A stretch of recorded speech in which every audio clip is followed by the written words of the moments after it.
PALcapital is an investment company with early stage companies investing in those that are in the digital or the blockchain space. And PAL just announced an acquisition. So James, I'm sure you've had a busy summer with the acquisition and it's been exciting, right? Yes, very. Exhausting? All of the above, all of Okay. the above. I'm not sure I had my summer yet. So what we did was we're looking for ways to invest in the distributed ledger economy, in the new businesses which are based on the same technology as Bitcoin and cryptocurrencies. So we're not so interested in the currencies themselves as the way that these technologies will change society, politics, the economy, education, religion. It's going to change the way people communicate with each other and create business opportunities.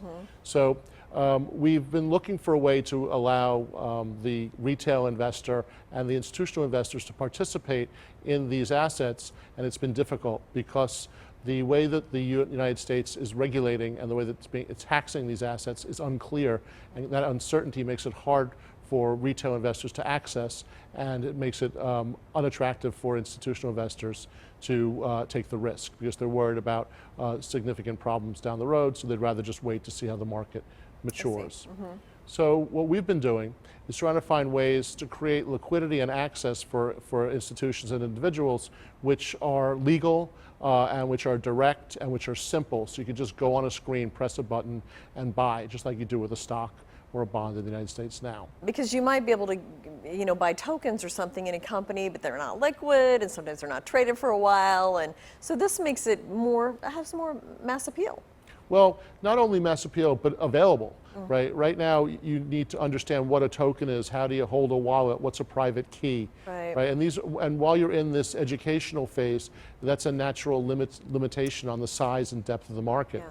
Whereas if you can go to the public markets and just be another stock for people to buy and sell, so we're allowed to hold any asset and any investor can invest in us. So we've eliminated that barrier and made it so that you can make a simple decision. So ticker ELE is what they look for on their brokerage accounts. So, okay.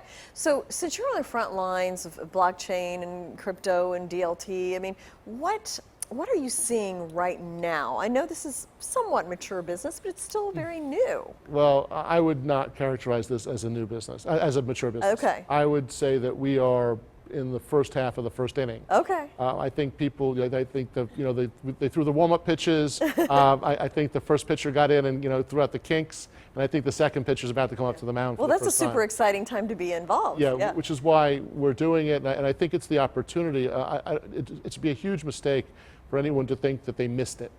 It hasn't happened yet.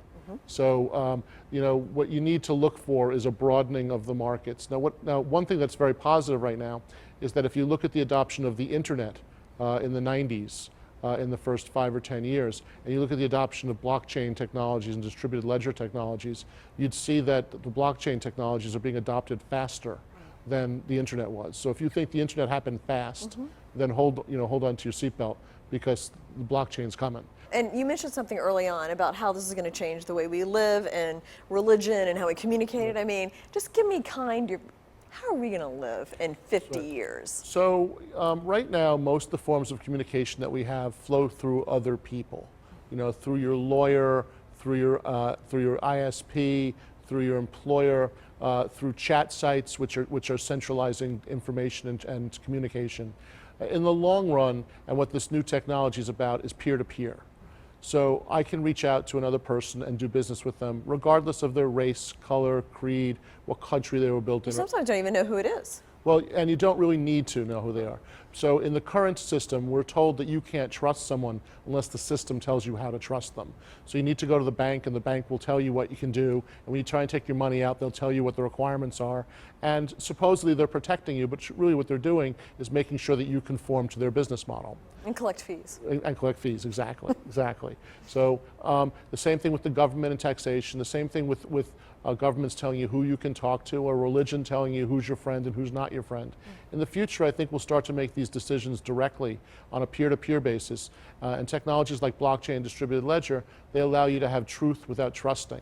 They enable you to understand that who you're dealing with without having to have a third party, right? So I think you'll start to see that the ways that we differ will become less important and the ways that we have in common with each other will become the driving force for commerce and for relationships. Fascinating stuff. Thank you so much, James, the CEO and founder of PALcapital. Thank you very much. much. And thank you as well for joining us. We'll be right back.